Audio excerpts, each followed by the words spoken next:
Commitment needs to be kept, and contracts are binding. Advanced purchase agreements need to be respected. Today, we have developed a system that will allow us to know whether vaccines are being exported from the EU. This increased transparency will also come with the responsibility for the EU to authorise, with our member states, these vaccine exports. As the European public clamours for faster vaccination, the Commission is laying down the law to Big Pharma. It's opening up the possibility of banning vaccine exports from Europe, and it's creating a crisis in Ireland. It seemed barely imaginable a week ago, and now produces accusations of EU protectionism. It goes against the official message. It goes against the message of openness and international cooperation that the Commission and EU always insist on. It's a very dangerous moment because one does not know the repercussions of that. After all, the vaccine relies on a very complex global supply chain. So if the EU does this to exports of the final product, we don't know about the inputs and components that come from all over the world. The politics has become very difficult, almost overnight, last 2-3 days. In Portugal and Spain, cases are rising steeply as the new British or B117 Covid variant spreads. The French government is also very worried. As new restrictions come in across the continent, the Commission put its deal with AstraZeneca into the spotlight today, publishing its contract with the firm. This is the latest step, really, in a huge battle between the European Commission and the AstraZeneca CEO, or the whole company, really. Earlier this week, the AstraZeneca CEO gave us quite an explosive interview in which he started making lots of allegations about things that were in the contracts. So the Commission was like, well, let's see the receipts. Let's show the people what's actually in these contracts. The EU points out that in the contract, AstraZeneca's plants are defined as being within the EU in terms of where EU money is spent, and the company commits not to let any prior agreement, for example with the UK, get in the way of its obligations to the EU. However, the deal also says that the initial EU doses will be made in the EU, and that paragraph doesn't define AZ's UK factories as such. What's more, the whole document is littered with the phrase best reasonable efforts, which the company, which plans to deliver 17 million doses to the EU in February, says it's making. No one expects this to come to court. It would take too long to resolve. What the EU is trying to do instead is ramp up pressure on AstraZeneca to deliver more quickly, because time is of the essence. As the B117 Covid variant spreads across Europe, it's about to enter a fresh public health and political crisis. I think the Commission is really trying to show that they're taking a very serious, hard line against this pharma company. And so, the Commission is really trying to say, sure, we don't have to be, Europe first, but we definitely are not going to be Europe second. And so they're implementing this export control to go back and say, okay, you have to meet our orders first. You cannot go back on this contract, and you need to supply the EU, just like you said you would. By April or May, large-scale deliveries of several types of vaccines should be underway in the EU. But in the months before that happens, the Union will face deep strains as national governments take steps to counter Covid and the Commission comes under fire. There was a lot of complacency. There was too much bureaucracy. It hits right at the soft spots of what the EU is about. So I think it is very serious, and I think it will lead to reforms. I hope it will lead to reforms, faster decision-making, more political authority over the bureaucracy, the administration, and so on. One criticism of the EU is that it's been too slow to license these vital vaccines.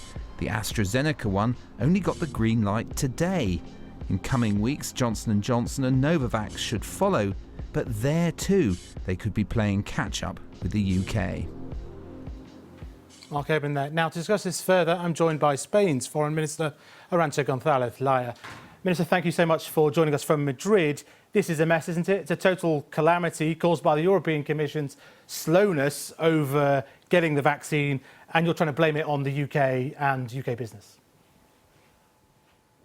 No, I disagree with this. We are in a situation where, with an incredible public-private effort, the ingenuity of scientists, the power of the pharmaceutical companies, and a lot of financing from governments, we've managed to do something that is unthinkable, which is to develop a vaccine in 1 year.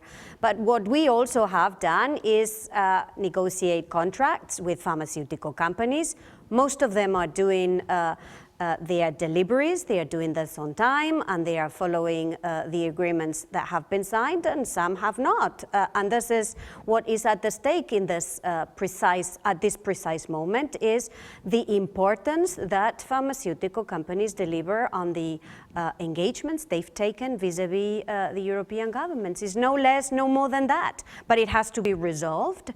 It's not against countries or against exporting or controlling exports, is including transparency so that we make sure that pharmaceutical companies, most of which, by the way, are delivering on time, is to make sure that all of them do, and they honor the commitments that they've taken vis-a-vis European governments. But it's literally an export ban that would affect, of the neighbouring EU countries, neighbouring countries to the EU, it would affect the UK specifically. And it may be a commercial spat you have with AstraZeneca, but why then embargo the United Kingdom as a whole?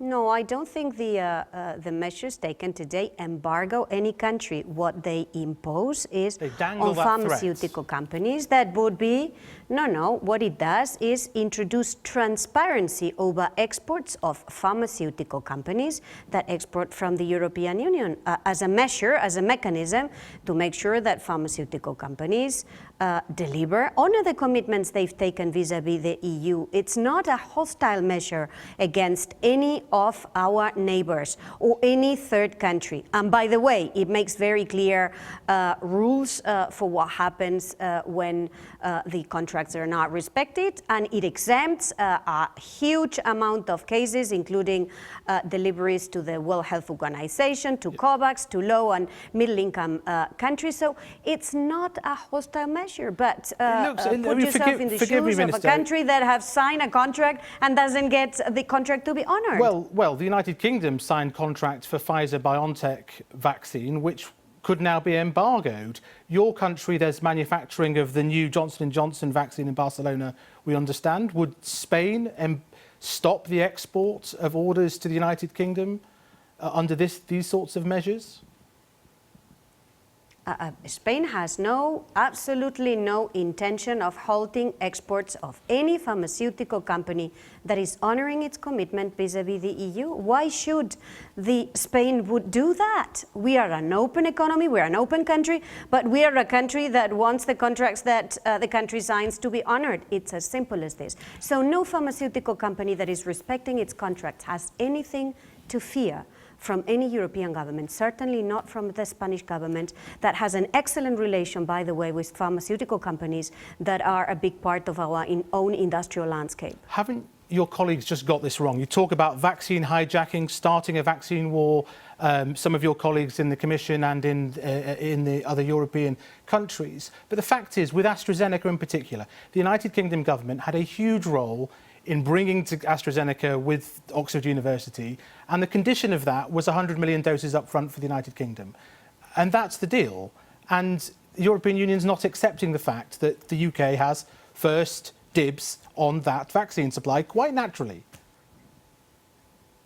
No, the European Union has no qualms about the contract that the UK has negotiated with AstraZeneca, and it wishes the UK well in accessing the vaccine that it has negotiated and it has agreed to with AstraZeneca. This is not the question. The question is the contract that European countries have signed with AstraZeneca. This is the question today. Can I ask you about so what we are saying is that we want exactly the same rules to apply to Europe. What about Northern Ireland? This has not been a particularly glorious moment for the European Commission. This U-turn, this accidental, they say, invocation of Article 16, one of the most sensitive parts of the Brexit deal.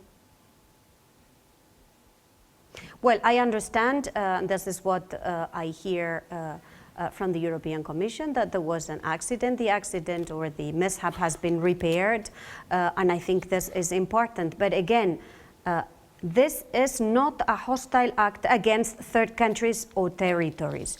This is the mechanism of transparency that the EU needs to ensure a particular pharmaceutical company today honors its commitment. As simple as that. Minister, thanks very much for joining us tonight.